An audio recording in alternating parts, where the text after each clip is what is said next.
¿Qué tal, amigos? Bienvenidos a una nueva emisión de su programa Legados y Tesoros Patrimoniales de Guanajuato, y nuevamente, al parecer, siempre estaremos de plácemes por los invitados que nos acompañan. Estimado doctor Arcos, adelante, por favor. ¿Qué tal? ¿Cómo están todos ustedes? Pues aquí, disfrutando de una plática antes de entrar a cámaras con todos ustedes, aquí con el cafecito, en un espacio agradable, con el maestro Tomás, que nos hace favor de venir a platicarnos una vez más sobre esas historias que pocos conocemos de la ciudad de Guanajuato, y donde vamos a poder entender de alguna manera cómo se ha venido generando ya los barrios y todo eso a partir de lo que vienen siendo las haciendas y de todo el sistema minero de Guanajuato, para posteriormente ya entrar a temas y seguir con un método, con una línea para que todos ustedes le den seguimiento a los programas. Y bueno, pues estamos felices de que esté Tomás con nosotros una vez más, ¿sí? Todos sus conocimientos, todas sus investigaciones, bueno, pues se las vamos a estar compartiendo a todos ustedes. Y sin más ni más, maestro. Bueno, agradezco. No tiene nada que agradecer. Contento de la vida por estar con ustedes, poder llegar al querido público de la ciudad de Guanajuato. Gracias.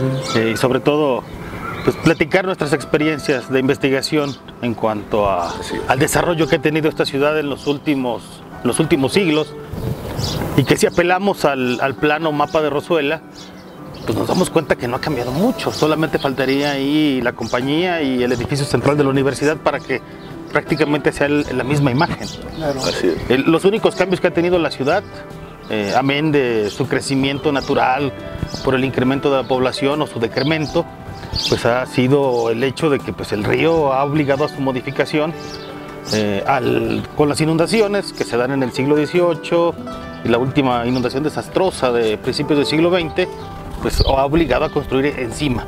Sí. Esa es la única modificación sustancial que ha sufrido. Y el crecimiento hacia los cerros, ¿no? Así es. Pero si regresamos al plano Rosuela, pues es prácticamente la misma cosa. Sí, pues la estructura ahí no cambia. Decía el doctor Arcos, bueno, cómo va creciendo la ciudad conforme van apareciendo las haciendas de beneficio. Bueno, sabemos que las minas están en los cerros. Aquí en esta parte de las cañadas no hay minas, las minas están allá arriba. Lo que va a surgir aquí es la otra parte del proceso industrial. Industrial, la transformación ya, el beneficio. Esto es muy importante, el beneficio, porque es lo que va a dar origen a las haciendas de beneficio y a las haciendas de fundición. Así. Se ha hablado mucho del sistema de patio o del beneficio por azogue. Hay que ser un poquito concretos a este respecto para no caer en equívocos. Revisando las fuentes para este programa, leyendo un poquito a Breidin, un poquito a Ada Marina Laramesa, que ha escrito una tesis brillante sobre las haciendas de beneficio a finales del siglo XVIII aquí en la ciudad de Guanajuato, redescubrí varias cosas. Primero, que no solamente la plata se beneficiaba en este lugar utilizando el sistema de patio, sino que había otras tecnologías alternas que se utilizaban de acuerdo a las posibilidades de los productores mineros. Claro. No todos los productores mineros eran tan opulentos como Otero o como el Conde de la Valenciana. La mayor parte de estos productores mineros eran medianos o pequeños productores mineros que no podían disponer de espacios para el beneficio de sus metales, gozando de grandes dimensiones o teniendo todos los insumos necesarios o incluso toda la maquinaria. Incluso había pequeños establecimientos, pequeñas casas que eran habilitadas o pequeños terrenos que eran habilitados y que para este tipo de operaciones, y que se llamaban zangarros. De hecho, de ellos había pues un número todavía incuantificable de zangarros. De ahí deriva nuestra palabra changarro, ¿no? Que significa una pequeña negociación, ¿sí? No comparable con las grandes haciendas de estos grandes productores mineros. Pero vayamos al origen. Se supone que cuando surge la ciudad, o mejor dicho, surge este Real de Minas a partir de la segunda mitad del siglo XVI, pues el beneficio del metal se hacía de diversas maneras. Hemos hablado en el programa anterior, bueno, donde yo aparecí, que el primer método de beneficio fue el del cazo o fuego, que podía practicar cualquier gambusino en la sierra, o bien, ya a nivel un poquito más industrial, se podía realizar en un pequeño lugar donde se llevaban el metal extraído de las minas, se reducía a pequeñas piedritas. Algunos mencionan que incluso del tamaño de un grano de arroz, se eliminaban las impurezas y posteriormente se sometía a la fundición. Esta fundición se realizaba en casos de cobre y se podría realizar de una manera rápida. Incluso la operación podría durar cerca de 24 horas, lo cual permitía a los productores mineros pequeñitos disponer de sus platas en un tiempo relativamente corto, ¿sí? Una vez que se mete el metal triturado en los casos de cobre, se somete a un fuego intenso. Durante todo el día y toda la noche están ahí los operarios moviendo el metal que se está fundiendo, y para catalizar esta operación se le agregaban piritas, ya sea de mercurio o de cobre, para provocar que hubiese una cierta reverberación del material y poder estar eliminando las impurezas. Este método tenía un inconveniente: las platas que generaba no eran absolutamente puras. Podríamos estar hablando de de 3/4 de pureza, lo que se alcanzaba, o dicho de otra manera en términos técnicos, una pureza de 9 dineros. Mucha de esta plata se comercializaba así como estaba, pero su valor era menor, ¿sí?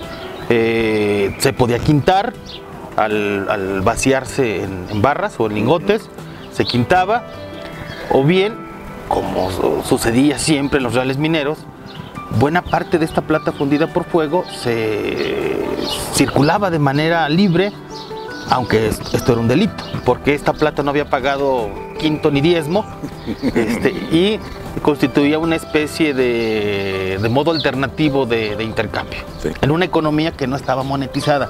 Esto hay que enfatizarlo. Sí, dejarlo claro. La economía de la Nueva España no se va a empezar a monetizar sino hasta los últimos decenios del siglo XVIII.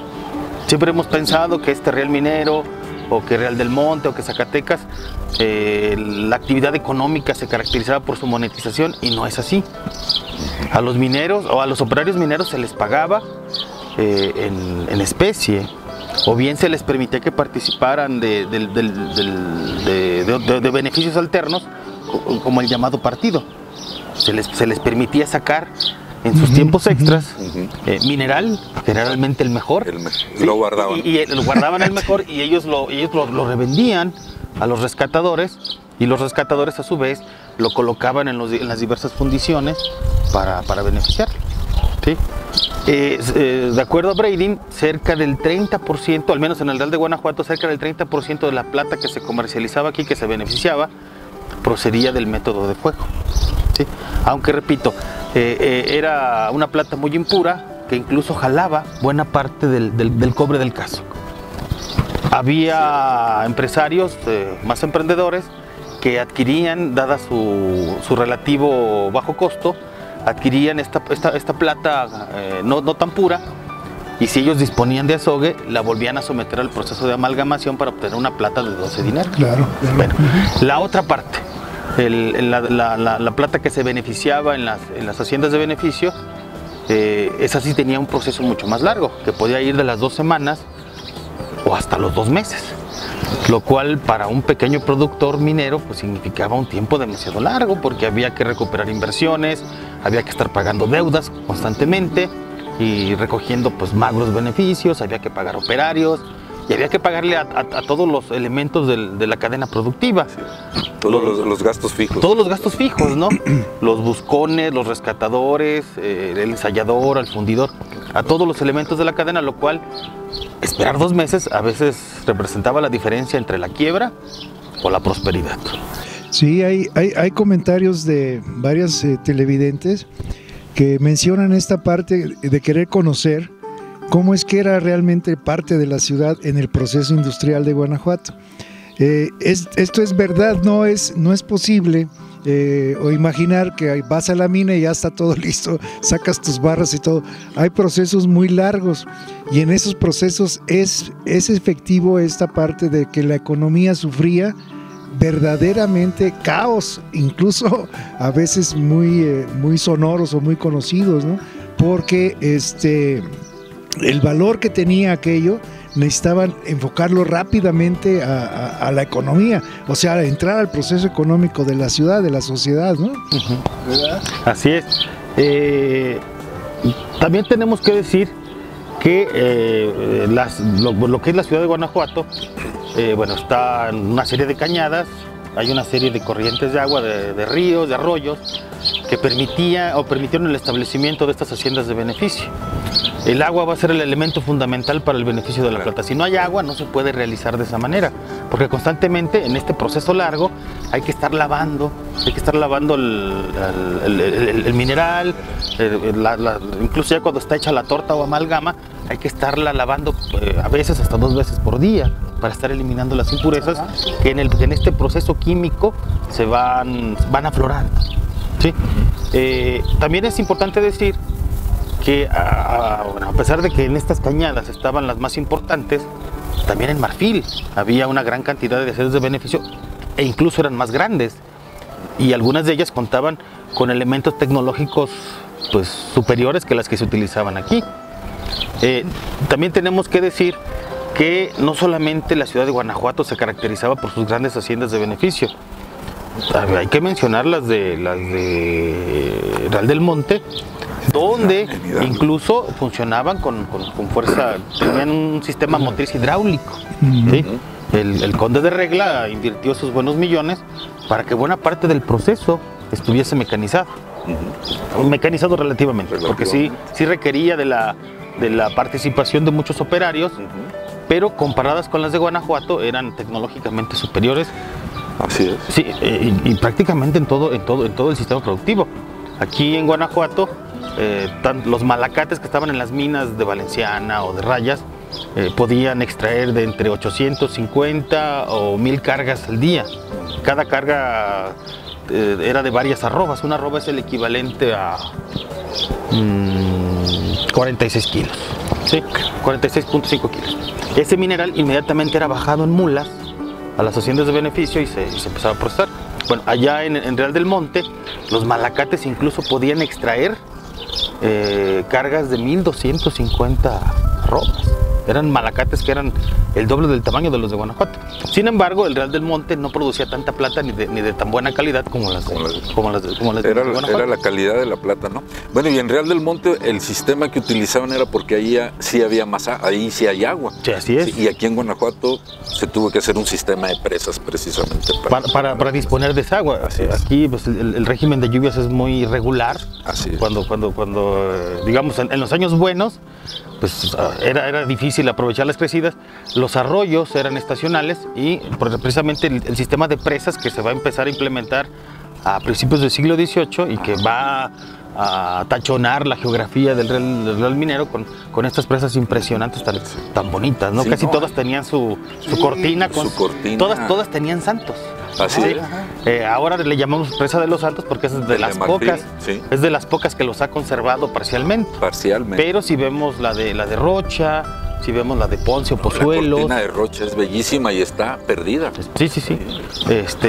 Por eso se instrumentó este sistema de presas para disponer la mayor parte del año de agua para poder realizar pues estas labores de refinamiento de la plata. Si me permiten, amigos, vamos a hacer una breve pausa para regresar con este interesantísimo tema. Se va rapidísimo el tiempo. Regresamos con ustedes. Gracias.